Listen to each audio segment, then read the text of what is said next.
ለዜግነት ፈተና የተዘጋጁ ለናቹራላይዜሽን ቴስት የተዘጋጁ በስነ ዜጋ መንግስትና ታሪክ ላይ ትኩረት ያደረጉ ጥያቄዎችን ዲስከስ የምናደርግበት ክፍል 4 ቪዲዮ ዛሬ ይዤላችሁ መጥቻለሁ። በዛሬው ቪዲዮ ከክፍል 3 እየቀጠሉ 10 ጥያቄዎችን አብረን የምንመለከት ይሆናል። ለጥያቄዎቹም ምላሽ እየሰጠን እንግዲህ በጥያቄው ዙሪያ አንዳንድ ማብራሪያዎች አስፈላጊ ሆነው ከተገኙም ደግሞ ስለ ጉዳዩ ዲስከስ የምናደርግ ይሆናል። የእናንተም ተሳትፎ እጅግ ወሳኝ ነው። ስለዚህ በኮሜንት ሴክሽን ሐሳብ አስተያየቶቻችሁን እንዲሁም ደግሞ ተጨማሪ በጉዳዩ ላይ መስጠት የምትፈልጉት መረጃ ካለም ማቀበል መጻፍና ማጋራት ትችላላችሁ።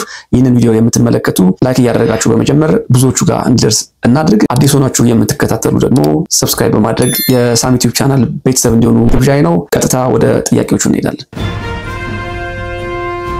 የዛሬው የመጀመሪያ ጥያቄ የሚሆነው if both the president and the vice president can no longer serve, who becomes the president? If both the president and the vice president can no longer serve, who becomes the president? ክፍል 3 ላይ እንደተነጋገርነው እንግዲህ ፕሬዚደንቱ ማገልገል ባይችሉ ወይ ደግሞ ቦታቸው ላይ መቆየት ባይችሉ የፕሬዚደንቱን ቦታ የሚወስደው ፕሬዚደንቱን ተክቶ የሚሰራው ቫይስ ፕሬዚደንቱ ወይም ደግሞ ምክትል ፕሬዚደንቱ እንደሆነ ተነጋግረን ነበር። ታዲያ የዛሬው ጥያቄ ምናልባት ፕሬዚደንቱም ቫይስ ፕሬዚደንቱም ወይ ደግሞ ምክትል ፕሬዚደንቱም ቦታቸው ላይ መገኘት ባይችሉና ማገልገል ባይችሉ የነሱን ቦታ ተክቶ መስራት የሚችለው ማን ነው ነው የሚለው።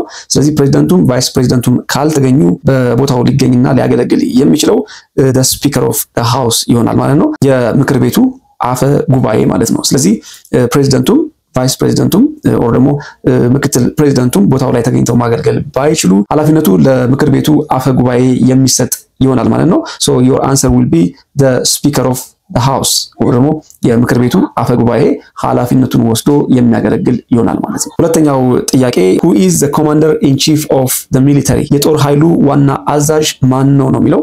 ስለዚህ የጦር ኃይሉ ዋና አዛዥ ፕሬዚደንቱ ናቸው። so commander in chief or ደግሞ የጦር ኃይሉ ዋና አዛዥ ፕሬዚደንቱ ናቸው። ፕሬዚደንቱ ኮማንድ ማድረግ ማዘዝ ይችላሉ። ሚሊተሪውን የሚያዙትና አንዳንድ ትዕዛዞችን የሚያስተላልፉት ፕሬዚደንቱ ናቸው። ዋናው ተጠሪም ደግሞ ፕሬዚደንቱ ይሆናሉ ማለት ነው። I hope it's very simple። ሶስተኛው ጥያቄ who signs bills to become laws? ረቂቅ ህጎች ወይም ደግሞ ቢሎች ጸድቀው ህጎች እንዲሆኑ የሚፈርመው ማን ነው ነው የሚለው። so who is going to sign the bills to become laws? so እነዚህ ረቂቅ ህጎች እንዲጸድቁ ፊርማውን የሚያስቀምጠው በቅርቡ በተደጋጋሚ እንደተመለከተው የፕሬዚደንቱ ኃላፊነት ነው ማለት ነው። so the president will sign the bills to become laws. It's the president who is going to sign the bills to become the laws. ስለዚህ እነዚህ ቢሎች እነዚህ ረቂቅ ህጎች ህግ ሆነው እንዲጸድቁ የሚፈርመው በዚህ ሰዓት ዶናልድ ትራምፕ ናቸው። ያ ማለት እንግዲህ በዩናይትድ ስቴትስ ህጎች የሚጸድቁትና የሚፈረሙት በፕሬዚደንቱ ነው። በቅርቡ እንደተመለከትነው ዶናልድ ትራምፕ እጅግ በጣም በርካታ ቢሎችን ፈርመዋል። አራተኛው ጥያቄ who vetoes bills? ረቂቅ ህጎችን ወይም ደግሞ እነዚህን ቢሎች ውድቅ የማድረግ ስልጣን ያለው ማን ነው? ሶስተኛው ጥያቄ ላይ እነዚህን ረቂቅ ህጎች ህግ ሆነው እንዲጸድቁ የሚፈርመው ፊርማ የሚያስቀምጠው ፕሬዚደንቱ ነው። at the same time ደግሞ እነዚህን ረቂቅ ህጎች ውድቅ የማድረግ ስልጣን ያለው አሁንም ፕሬዚደንቱ ይሆናል ማለት ነው። so who vetoes the bills ለሚለው ጥያቄ ምላሽ it will be the president። ህጎችን የማጽደቅም ሆነ የማገድ ወይም ደግሞ ውድቅ የማድረግ ኃላፊነት ያለው ፕሬዚደንቱ ነው ማለት ነው። አምስተኛው ጥያቄ what does the president's cabinet do? የፕሬዚደንቱ ካቢኔ የሥራ ድርሻው ምንድነው ነው የሚለው። በዩናይትድ ስቴትስ እጅግ በጣም በርካታ ካቢኔዎች አሉ። በርካታ ቁጥር ያላቸው ካቢኔዎች አሉ።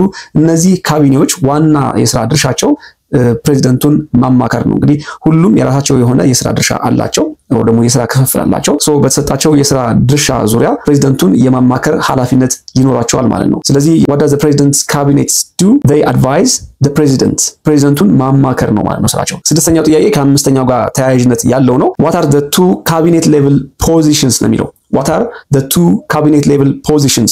በካቢኔ ደረጃ ያሉ ሁለት የሥራ መደቦች ምንድናቸው ነው የሚለው። ቀደም ብዬ እንደነገርኳችሁ እነዚህ ካቢኔዎች ፕሬዚደንቱን ማማከር ነው ስራቸው። their duty is to advise the president። ስድስተኛው ጥያቄ በካቢኔ ደረጃ ያሉ ሁለት የሥራ መደቦችን ጥቀስ ነው የሚለው። or it says what are the two cabinet level positions? cabinet level positions በርካታ ናቸው ብያቸዋለሁ። የተወሰኑትን ለመጥቀስ ያክል ሴክሬታሪ ኦፍ አግሪካልቸር፣ ሴክሬታሪ ኦፍ ኮመርስ፣ ሴክሬታሪ ኦፍ ዲፌንስ፣ ሴክሬታሪ ኦፍ ኤጁኬሽን፣ ሴክሬታሪ ኦፍ ኤነርጂ፣ ሴክሬታሪ ኦፍ ሄልዝ ኤንድ ሂውማን ሰርቪስ፣ ሴክሬታሪ ኦፍ ሆምላንድ ሴኩሪቲ፣ Secretary of Housing and Urban Development, Secretary of State, Secretary of Transportation ያለ ይቀጥላል ማለት ነው። እነዚህ በአማርኛ የግብርና ጸሐፊ፣ የንግድ ጸሐፊ፣ የመከላከያ ጸሐፊ፣ የትምህርት ጸሐፊ፣ የኢነርጂ ጸሐፊ፣ የጤናና የሰብአዊ አገልግሎት ጸሐፊ ያለ በዝርዝር ተጠቅሷል። ከነዛ መካከል እንግዲህ ጥቀሱ የተባላችሁትን መጥቀስ ይኖርባችኋል ማለት ነው። So the two cabinet level positions can be Secretary of Agriculture እና Secretary of ኮመርስ ወይም ደግሞ Secretary of Defense or Education ብለን መመለስ እንችላለን ማለት ነው። ሶ እነኚህ የካቢኔ ፖዚሽኖች እንግዲህ ዶናልድ ትራምፕን ወይም ደግሞ ፕሬዚዳንቱን የአሜሪካ ፕሬዚዳንት የሆነውን ግለሰብ በተሰጣቸው የሥራ ዘርፍ ዙሪያ የማማከር ኃላፊነት ይኖራቸዋል ማለት ነው። ሰባተኛው ጥያቄ what does the judicial branch do? ጁዲሻል or ደግሞ የህግ ተርጓሚው አካል ወይም ደግሞ ቅርንጫፍ ተግባሩ ምንድነው ነው የሚለው። እንግዲህ ከዚህ ቀደም በዝርዝር ሶስቱን የመንግስት ቅርንጫፎች ተመልክተናል። ከነዛ መካከል ደግሞ ጁዲሻል ወይም ደግሞ የህግ ተርጓሚው አንደኛው ነው ማለት ነው። ሶ የህግ ተርጓሚው ዋና ሚና ወይም ደግሞ what does the judicial branch do? የህግ ተርጓሚው አካል ወይም ቅርንጫፍ ተግባሩ ምንድነው የሚለው። ሶ እዚህ ጋር ብዙ የተጠቀሱ ምላሾች አሉ። የመጀመሪያው they review laws ሪቪው ያደርጋሉ ወይ ደግሞ ይመለከታሉ፣ ህጎችን ይመለከታሉ። they explain laws ህጎችን ያብራራሉ።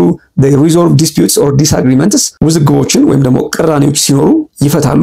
እንዲሁም ደግሞ they decide if the law goes against the constitution አንዳንድ ድንጋጌዎች ህገ መንግስቱን ይጻረር እንደሆነ ውሳኔ ይሰጣሉ ማለት ነው። እንግዲህ ህግ ሲወጣ እንደሚታወቀው ኮንስቲቱሽኑን ዲፔንድ አድርጎ ነው ደግሞ ህገ መንግስቱን መሰረት አድርጎ ነው። ያ ማለት ምንድነው ህገ መንግስቱን የሚጻረር ወይም ደግሞ ከህገ መንግስቱ አጌንስት የሆነ ህግ ሊወጣ አይችልም። ስለዚህ the judicial ወይም ደግሞ እነዚህ የህግ ተርጓሚው አካል የሚወጡ ህጎች ኮንስቲቱሽኑን ይጥሳሉ፣ ህገ መንግስቱን ይጥሳሉ ወይ የሚለውን ነገር ቼክ አድርገው ይወስናሉ ማለት ነው። ስለዚህ ዋና ተግባራቸው they review laws, they explain laws, they resolve disputes or disagreements አለመስማማቶችን ሶልቭ ያደርጋሉ and also they decide if the law goes against the constitution ማለት ነው። ስምንተኛው ጥያቄ what is the highest court in the United States?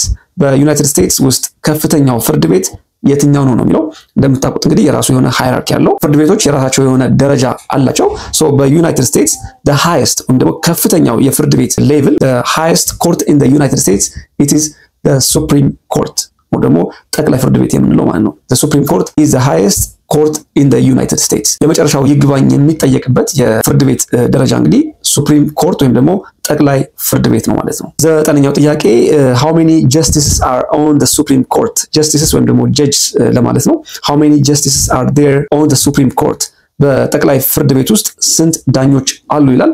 እንግዲህ የተወሰኑ መረጃዎችን ወደ ኋላ መለስ ብዬ ለመመልከት ሞክሬ ነበር። ሶ ኮንስቲቱሽኑ ወይም ደግሞ ህገ መንግስቱ ኮንግረሱ ምን ያህል ዳኛ መኖር አለበት፣ በሱፕሪም ኮርት ውስጥ ምን ያህል ዳኛ መገኘት አለበት የሚለውን እንዲወስን መብት ወይም ደግሞ ስልጣን ተሰጥቶታል። ሶ እንግዲህ ከ5 እስከ 10 ዳኞች በሱፕሪም ኮርት ሊመደቡ ወይም ደግሞ ሊቀመጡ ይችላሉ። በዚህ ሰዓት ባለኝ መረጃ እንግዲህ ከ1869 ጀምሮ በሱፕሪም ኮርት ውስጥ 9 ጀስቲሶች ወይም ደግሞ ጀጆች ይገኛሉ ማለት ነው። ስለዚህ ቀደም ብዬ እንደነገርኳችሁ ምን ያህል ዳኞች በሱፕሪም ኮርት መገኘት አለባቸው የሚለውን ጉዳይ በዋናነት መወሰን የሚችለው ኮንግረሱ ነው። ይህንን ስልጣን የሰጠው ደግሞ ህገ መንግስቱ ነው ማለት ነው። ስለዚህ ኮንግረሱ በመወያየት በሱፕሪም ኮርት ውስጥ ምን ያህል ዳኞች መኖር አለባቸው የሚለውን መወሰን ይችላል። ቀደም ብዬ እንደነገርኳችሁ ከ1869 ጀምሮ በሱፕሪም ኮርት ውስጥ 9 ዳኞች ናቸው የሚገኙት። እስካሁን የተቀየረ ነገር የለም ማለት ነው። ሶ ኤቭሪ ታይም USCIS የሚያወጣቸውን አዳዲስ አፕዴቶች ልትመለከቱ ይገባል። ምክንያቱም ቁጥሩ በየጊዜው ሊቀያየር ስለሚችል ማለት ነው። አስረኛውና የመጨረሻው የዛሬው ጥያቄ የሚሆነው who is the chief justice of the United States now? who is the chief justice of the United States now? በአሁኑ ሰዓት በዩናይትድ ስቴትስ ጠቅላይ ፍርድ ቤት ዋና ዳኛ ማን ናቸው ነው የሚለው። እንግዲህ በአሁኑ ሰዓት እንግዲህ በሱፕሪም ኮርት የሚገኙት the chief justice ወይም ደግሞ በዩናይትድ ስቴትስ ጠቅላይ ፍርድ ቤት ውስጥ ዋና ዳኛ አሁን ባለኝ መረጃ እንግዲህ ጆን ይባላል። ይህም ደግሞ እንደነገርኳችሁ በየጊዜው የመቀየር ዕድል ሊኖረው ስለሚችል USCIS የሚያወጣውን አፕዴት መከታተል ይጠበቅባቸዋል ማለት ነው። ክፍል 4 ለዜግነት ፈተና የተዘጋጁ ጥያቄዎችና ምላሾች የተከታተላችሁትን ይመስል ነበር። በክፍል 5 እንገናኛለን። ታዲያ በኮሜንት ሴክሽን ሐሳብ አስተያየቶቻችሁን አስቀምጡልኝ። በድጋሚ ላይክ፣ ሼር እና ሰብስክራይብ ማድረግ እንዳይረሳ። ጤና ይስጥልኝ።